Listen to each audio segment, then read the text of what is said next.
নমস্কার, আমি রিঙ্কু চলে এসেছি আরও একটা ব্লগ নিয়ে।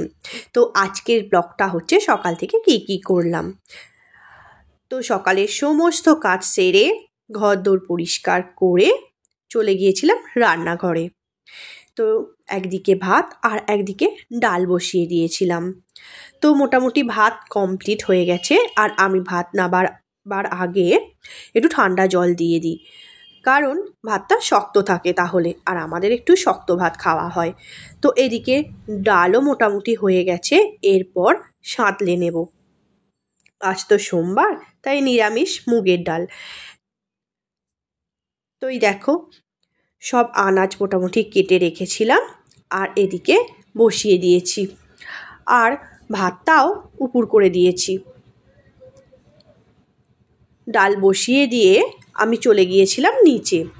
এই যে এতগুলো জামা কাপড় কাচা পড়েছিল, তো এগুলো গোছাবো বলে।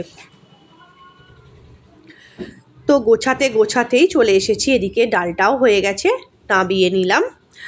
আর এই সমস্ত বাসনগুলো তো মাজতেই হবে, আর গ্যাসটাও মুছতে হবে, তাই বাসনগুলো মেজে গ্যাসটাও মুছে নিলাম।